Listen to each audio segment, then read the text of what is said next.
from the City of Angels, you are listening to the James Salazar Media Podcast. On today's episode, we're going to talk about some politics, so let me strike the music, and I'll meet you on the other side. Engage. Ask not what your country can do for you. Ask what you can do. It's one small step for man, one giant leap for mankind. Say hello to my little friend. No, I am your father. I'd like to take this chance to apologize to absolutely nobody. And welcome to the James Salazar Media Podcast, where you get your dose of pop culture, politics, and futurism. I am the formerly mentioned James Salazar, a.k.a. The Media. How is everyone doing today? We are in July, and my July has been pretty busy. A lot of vacationing. It is the big, I know people say I vacation every time I can, and that's true in every month of the year, but I really go for it. I really go head first into vacation time around July. And this July was no different, except for COVID. That was major different. I didn't go shit. Well, last year on COVID, I went to Mexico. Went to the beach quite a bit. So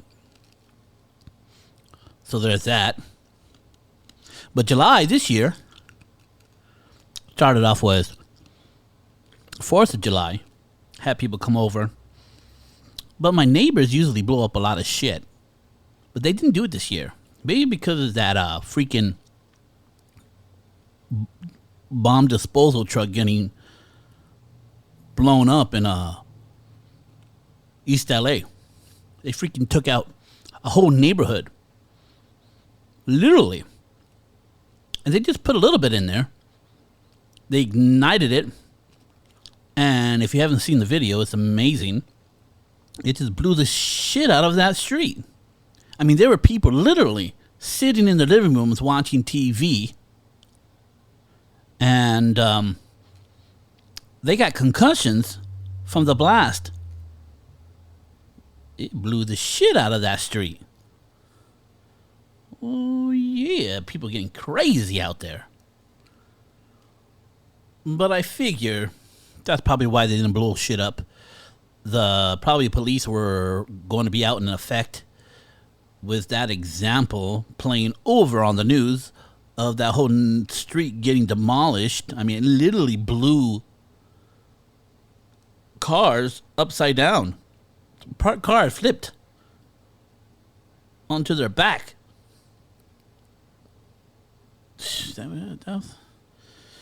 I mean, there was luck. It was luck that there was no idiot cop sitting in the front seat of that truck thinking, nah, I want to feel it, see what it feels like. Because that dude would have had his brain scrambled. Lucky nobody was walking by. No poor little dog, yappy little dog, barking at the police. He would have blew his fur off. You never know. I digress. So 4th of July happened. People quit early on me. So there's that. And then I had my daughter's birthday. And that went okay until the night. You know what upsets me? Let me tell you what upsets me. When people are so sure about something and they don't even bother to look, just in case they might be wrong. So my daughter got an iWatch. And at the end of the night, we're putting everything away. And her and my wife go home because the party's at my mom's house. She has a big backyard, a nice pool. And they call me and said, there is no charger. We don't have the charger in the box. I was like, you don't have the charger? Are you sure? Check. They said, no, we don't have it. It's not in here. So I proceed to look around 10:30 at night with a flashlight, seeing if the charger fell on the floor somehow, some way during cleaning or whatever. Takes me 20 minutes. And then I said to myself, more like a half an hour to 45 minutes. And then I was getting frustrated and I called up. I said, "You sure? Are you sure? I need you to go into, get my daughter on the phone. Are you sure there is no charger in that box? Because they hide it pretty well. Apple, they're pretty slick in how they fit things in. They're very thoughtful, very minimalist, and you can miss it. Look again." And then they come back on the phone and say, "Oh, you're right. It's right there. Oh, okay. All right, we're going to take a shower." I said, "Oh, how nice." So, clean up a little bit, the last of the cleanup. Go into my car. My mom lives in a very nice neighborhood, a closed neighborhood, and I just leave the car. I just leave my key in the freaking dash. Not the dash, but the the little console on the side in the middle of your car. And I get in. It's one of those push buttons. When your key is closed, doesn't turn over. I said, "Oh, my God. I must have took it out, not knowing, placed it in the kitchen, placed it in the backyard." So I go on another search. Searching the whole backyard at 11 o'clock at night. Don't see the keys. Go keeping my mom and dad up.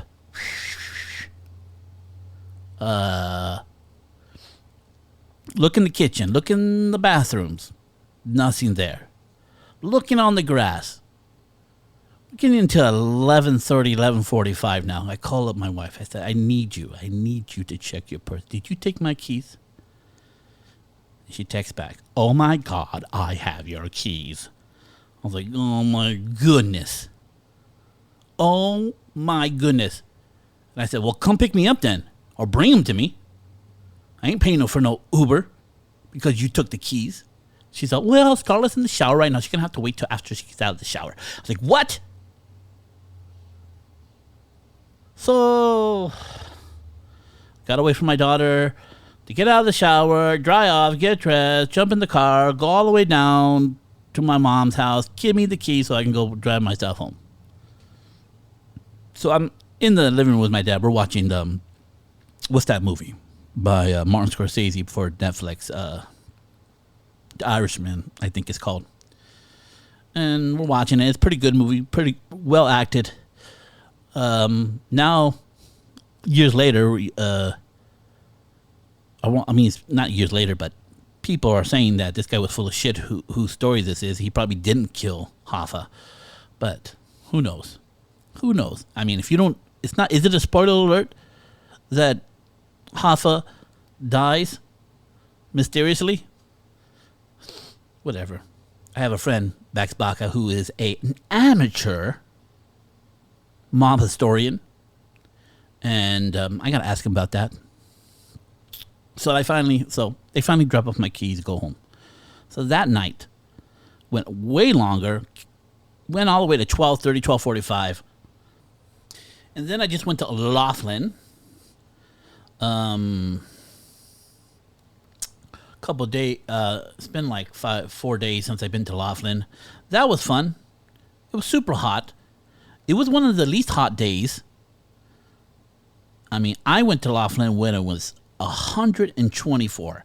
That is so hot that you would get out of and we go to Lake Mead. It's a water, and it's warmer than the Colorado River, which is ice cold. I mean, so cold that you can get out and get back into the water, and you can stick your torso out of the water and then drop back in, and it is painful every time to get back into the water. That's how cold it is. But refreshing in 120 degrees. But I've been when it was 24, and that is so hot that you would get out of the water and you can see the vapors on the shirt you're wearing, because you got to wear a shirt at that heat. There ain't no sunblock gonna block that sun at 124. There's no white liquid you're going to put on you to keep you from getting burned. So I just put on a shirt. I always put on a shirt because I don't want to get burned. I like my porcelain skin. And sometimes I want to just hide the chubs. Sometimes it's not as shape as I would wish I would be. And I don't want to, and I could look a little bit more studly in a black T-shirt. Hides all the fat. You know what I'm talking about. You know what I'm talking about. Now, so hot that you can see the vapors of water just drying before your eyes. And your shirt is dry within 2 minutes. Crazy, that hot. But it wasn't hot. This time it was about 103. And that makes a big difference. So there was a heat wave, but it wasn't so hot in Nevada or Arizona, where Lake Mead is. On the side, Arizona side of Lake Mead. But that was fun. Stood on the river. Gambled a little bit. Didn't feel it. Waited to gamble till Vegas. We ended in Vegas. It was fine. It was the same thing we always do. It was fun. What else happened in July? In July, the Conor McGregor fight happened. Boy, did that end crazy. And I'm taken aback about how people are reacting to this fight.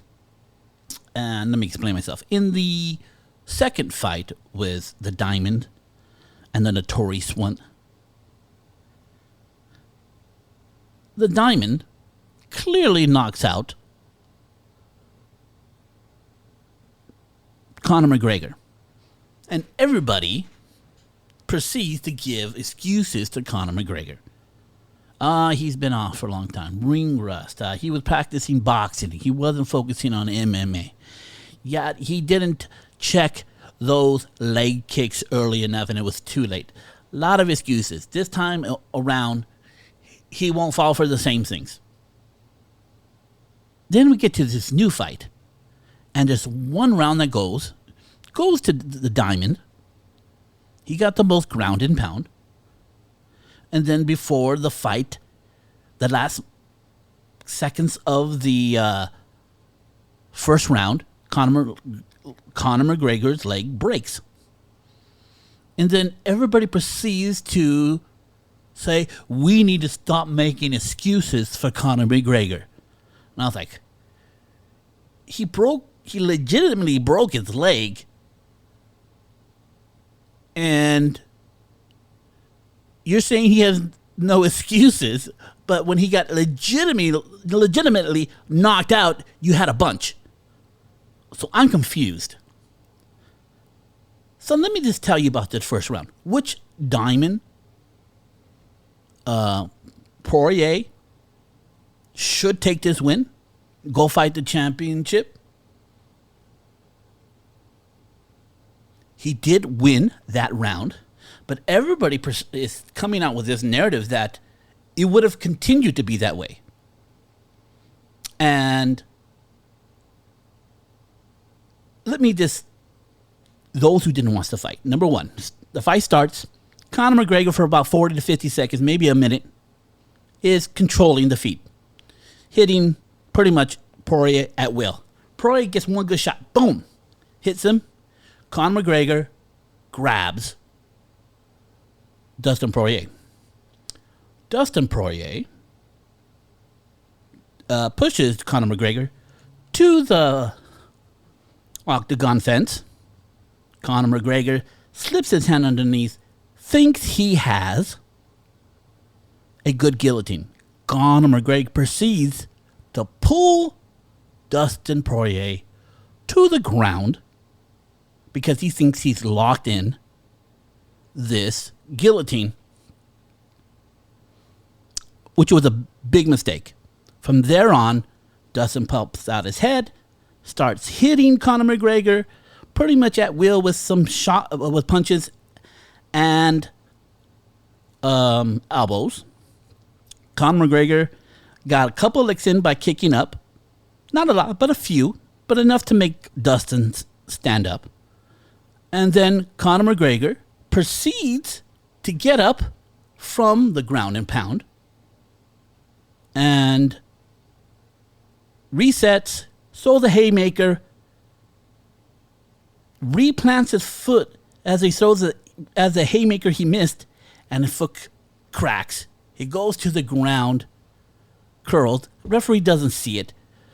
Dustin starts hitting them for about a couple of seconds, then the round ends. the doctor sees Conor McGregor's foot and says, obviously he can continue. Fight's over. Dustin won that round because he controlled him on the ground mostly, and that's it. Basically, that's the fight. Now, there's certain things that you need to understand. Dustin Poirier didn't take Conor McGregor down. Conor McGregor pulled Dustin to the ground. Number 2, Conor McGregor got up from the ground and pound with a compromised foot, leg, or whatever broke. Those are 2 facts. Dustin wasn't able to take him down. Conor pulled him down. We didn't see Dustin take Conor down. And Dustin couldn't keep him down. So, figuring that Conor, if he could have continued, learned that was a bad idea, which is obviously a bad idea, we wouldn't see Conor pulling Dustin on top of him again, but Dustin would have to earn the takedown in the later rounds if they continued. So the narrative that Dustin would take Conor down at will and keep him there, it has no basis in reality. And the one punch that he got of Conor, we don't know if that would continue. We know that Conor got most of the shots in the beginning of the round. So what I'm getting at is this. I don't know that what happened in the first round would happen in the second round. There is not enough information in the first round to conclude that if Conor could have continued and didn't break his leg, that Dustin would control Conor at will, taking him down at will and keeping him that will, because that didn't happen in the first round. Conor pulled Dustin on top of him. So, I'm just saying, Conor sort of has an excuse. The narrative that they're painting that Dustin beat him, he didn't beat him. He won the fight, but he didn't beat the man. He didn't submit him and didn't knock him out like he did in the second round, the second fight. That is a clear win without any excuses. This one is definitely open-ended. Now, Conor has been getting busted by how he is texting people and what he's saying and what he said after the fight. But I would like people to rewind. As soon as Conor broke his leg and they stopped the fight, Dustin went straight over to Conor McGregor's side and started talking shit. Immediately, Conor started to talk shit back. And then they raised his hand, Dustin's. And then Dustin looked to Conor and he did the Poirier, the mocking Conor's walk. And then Conor just began to say, I'm going to shoot you and I'm going to kill you in bed. Highly emotional person. But what Conor said was stupid and immature. But I don't know where the narrative is that Dustin was squeaky clean and not acting bad either. They totally ignore how Dustin was acting because Conor's more famous. Conor's more consequential.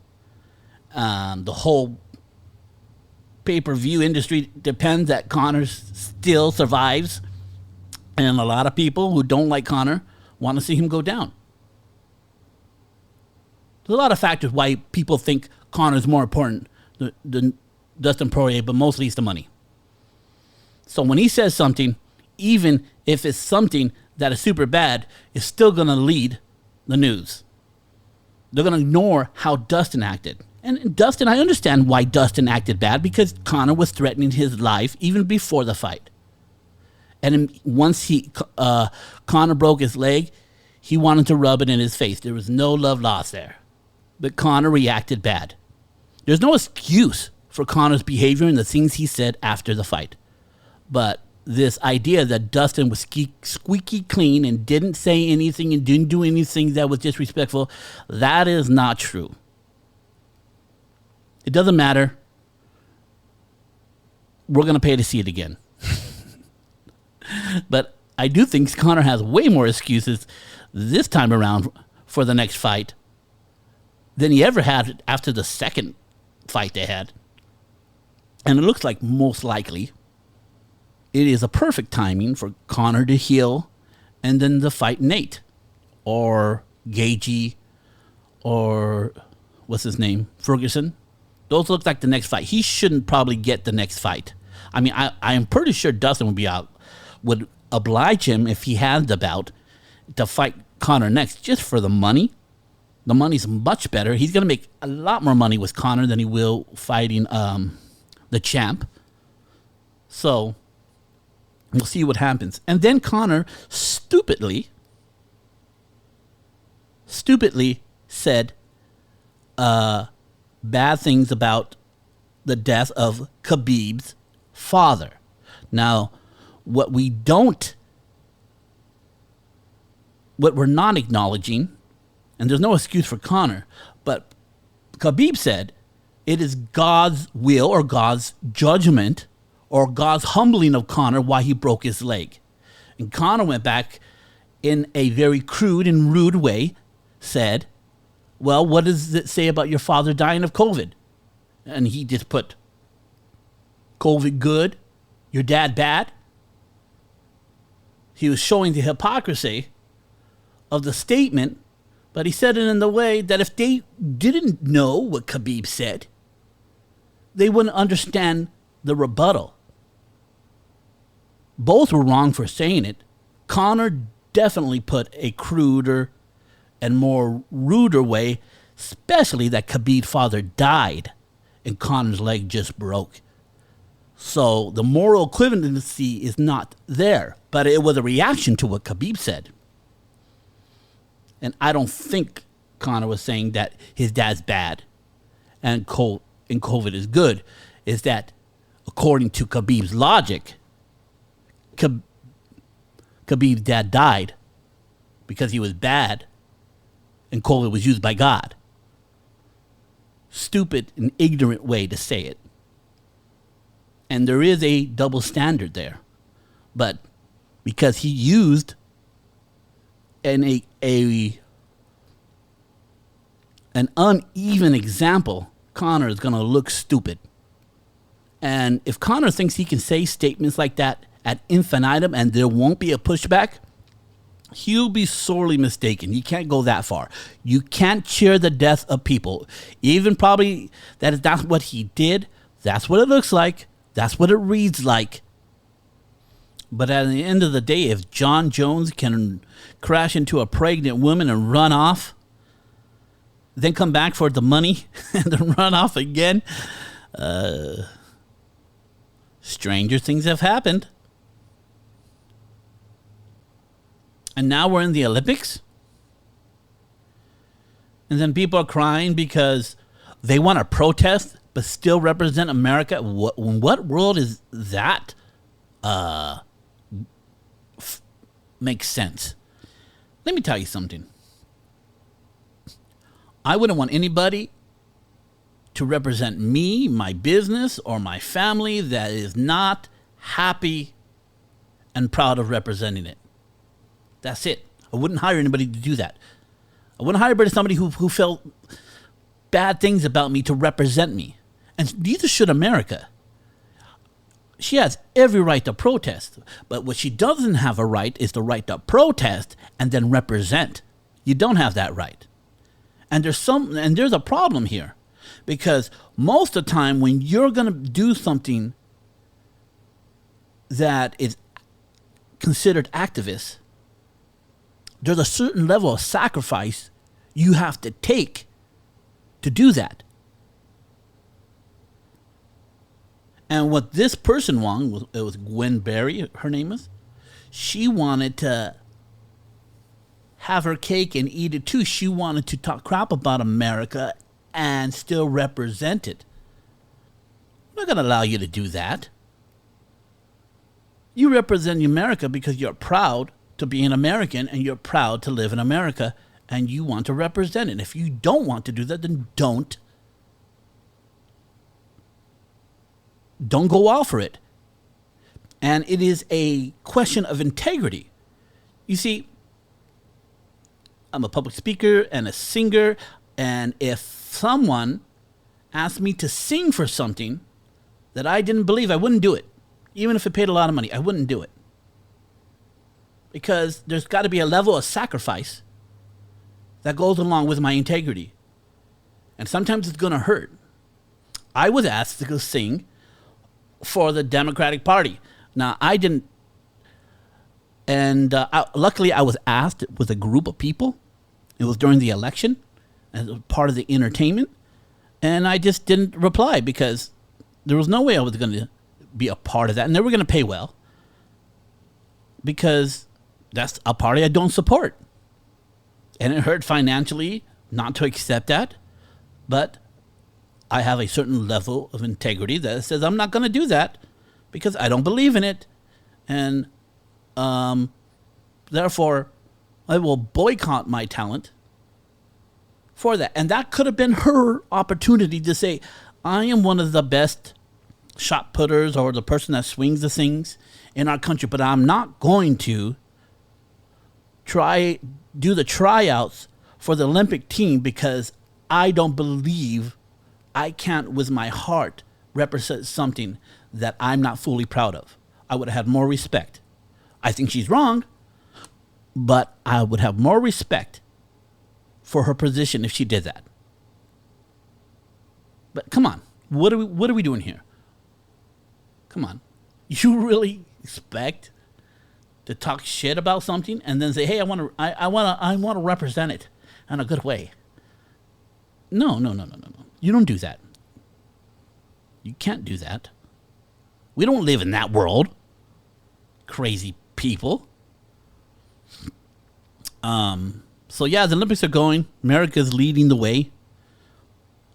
But I mean, I don't know how much Americans care about the Olympics as much as the other world.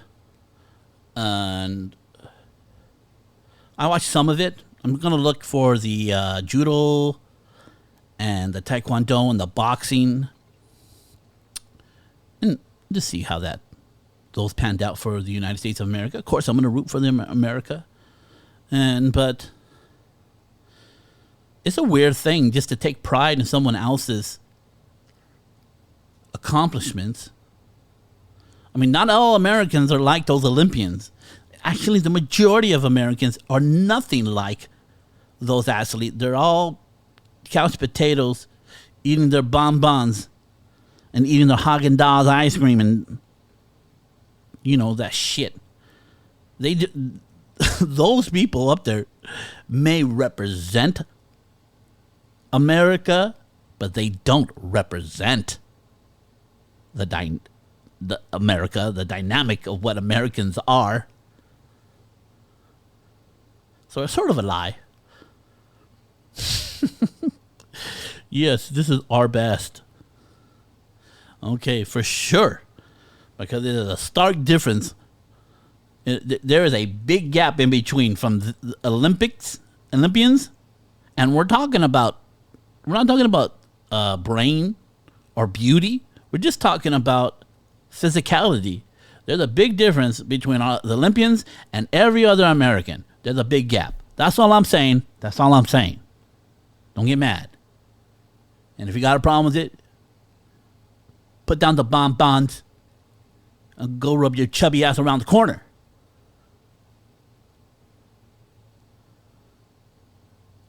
You have every right to be chubby. You do have every right to be chubby. That's what makes America great. But what you don't have a right to be chubby and have me act like that's an ideal way to be in life. That's not going to happen. I'm not going to try to control what you do with your life. But you're not going to control how I think about it. Fair enough? And everybody's up in arm over critical race theory. This has got to be one of the most stupid things on earth. Critical race theory. Sometimes people just go to college and get stupider, or they never got smarter. And maybe a little bit of both. But in a roundabout way, critical theory works like when people say to you, you are something, you say, no, I'm not. And they say, oh, the first symptom is denial. So there's no way out of it. The example is like if two people walk into a white man and a black man walk into a donut shop. If you help the black person first, it's because you want them out of there as quick as possible. But if you help the white person there because you want them longer than the black person, and you're discriminating. So there's like no way to win type of mentality. But the worst thing about it, and there's tons of worst thing, and there you can all over the internet just type in what's the worst thing about critical race theory, and it will tell you a bunch of shit. But the one that stands out to me, it says, and it talks about the way of learning. Science, math, reading are all white ways of learning, and they are inherently racist and put there to promote white people over black people or all races. Now I need you to hear that for a second. They're saying science, the way of learning, over 1,000 years we've been perfecting this. Math has been even longer, which is also the language of science, and reading and the family structure are all white systems to keep white people in power. And those who prevail just one part of critical race theory are saying that black people should find a different way of learning for themselves than science, math, reading, and the family structure. Let that sink in for a second. What they are saying is that they want people, black people, to willingly choose to be how they were during slavery.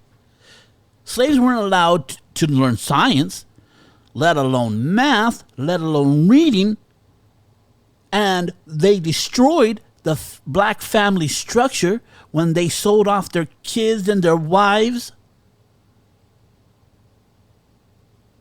They want black people to willingly put themselves back into that position. And the crazy thing about this, that black people are pushing this, the highly educated, aka the most stupid, at least in this circumstance, are pushing this.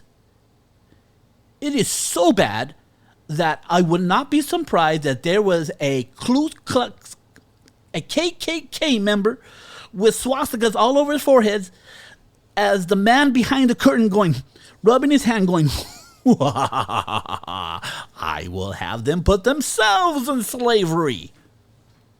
It is that bad, critical race theory. It is that bad. And anybody who promotes that are very stupid or very racist. And there is no in between. And I'll add a caveat. Very ignorant. They may not look deep enough to know that that is what one of the things they're requiring. And that's just a little bit a part of critical race theory.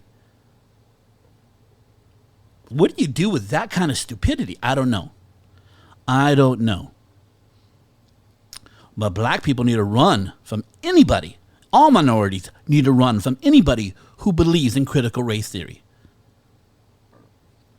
No, I'm not saying there hasn't been some laws that might still be on the book that punishes black people more than white people, or judges or cities that are prejudiced, that we're trying to root out and make more equal. Definitely. We should all be about that. We should be about equality of outcomes when it comes to sentencing. If all things being equal, that means a race. If everybody commits this crime, no matter what your color is, you'll all get the same results. If you commit murder, no matter what your race is, you should go down for this long. If you commit embezzlement or business crimes, no matter what your race is, you'll all get this sentence. If a white man and a black man commit the same kind of crime and committed and have the same record, if they get different outcomes from the sentencing, that is bullshit and that is wrong. If all things being equal. And having to consider whether this person has a better lawyer or whether this person was born in a disparaging community, well, I'm sorry. That's a different department. When you do the crime, you do the time, and that time should be equal for everybody, regardless of their race. All the other reasons why they got there, the social, economical, that's a different department. But once you've done the crime, it's got, do the time. And we can have discussions on how best way to get people out of poverty and best ways how to help people who are born in less fortunate environments. And the people who are born with privileges and people who are born without.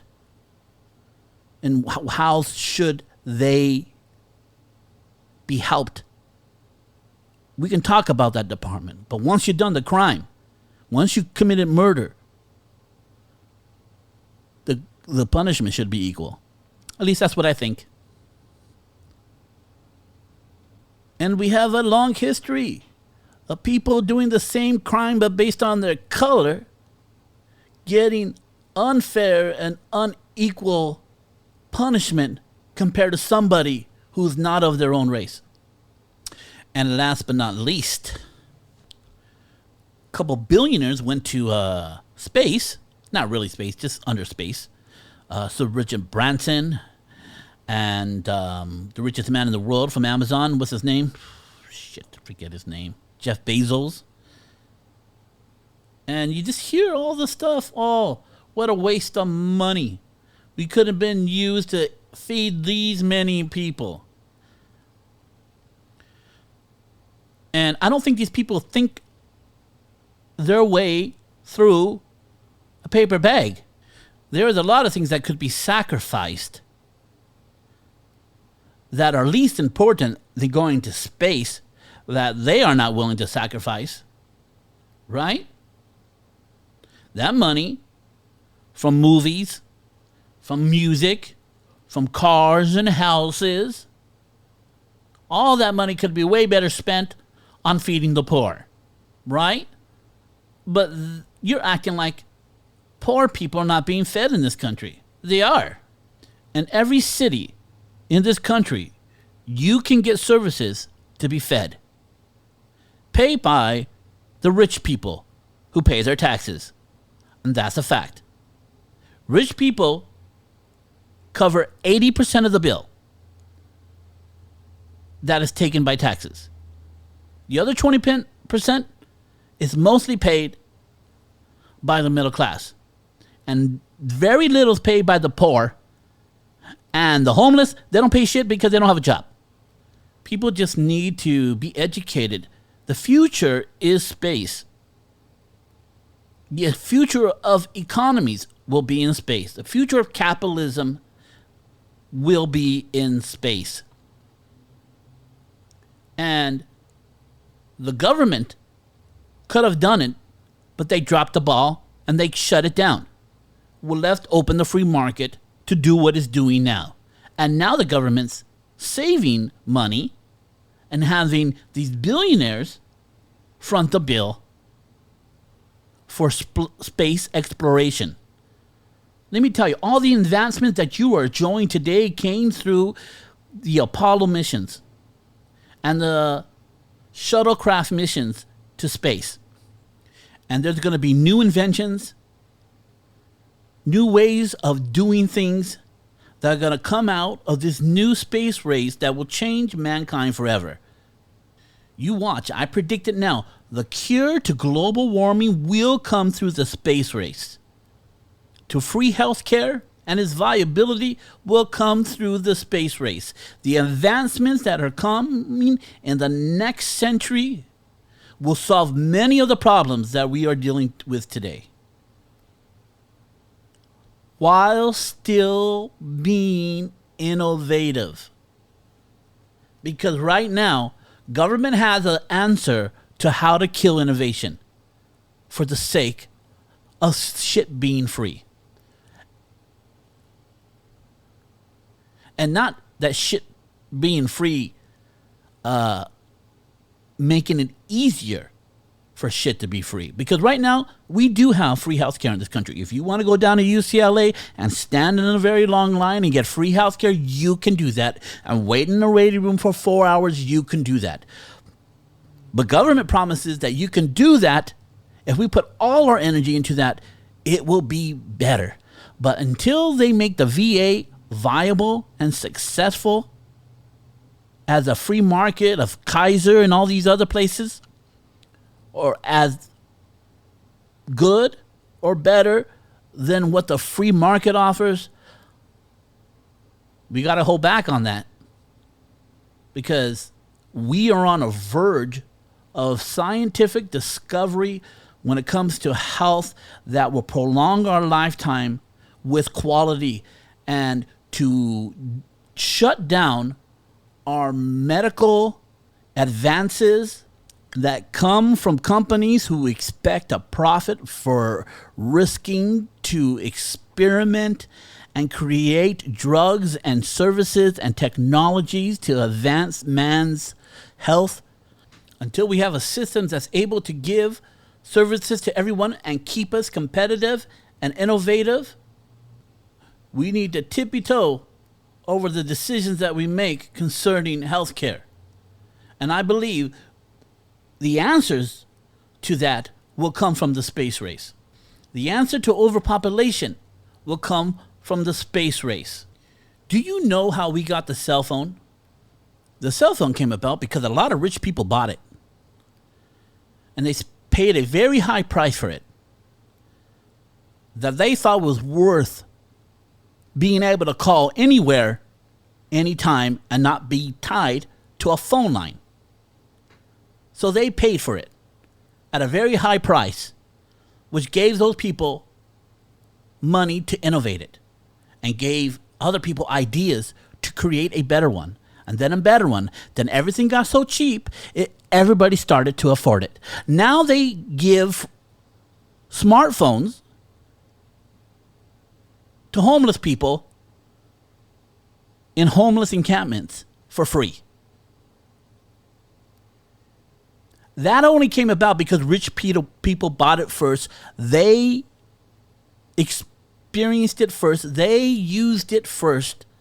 They were the first beta users, and it's going to be the same thing for space.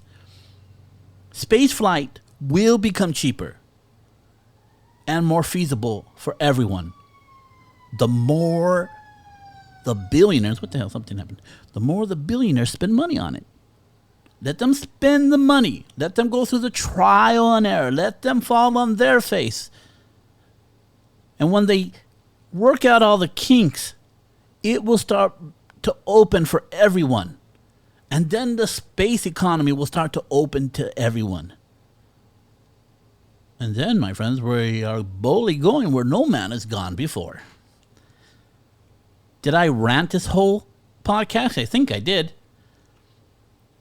But that's okay. Hey, if you like this podcast, leave a review, press a thumbs up. Whatever you do for podcast, rate me, please. If you disagree or agree on anything I said, put it in an email at jamessalazarmedia@gmail.com. I would greatly appreciate it. I will read it on the podcast. If you want to follow me on any of my social media platforms, I'm on pretty much everyone. Just type in James Salazar Media. I should come up. So, my friends, when the storm of life come against you and you find yourself on your knees, I want you to stand tall and say what my sensei Jack Burton always says: Give me your best shot. Strike the music. Engage. Ask not what Wrong your one. country- Engage.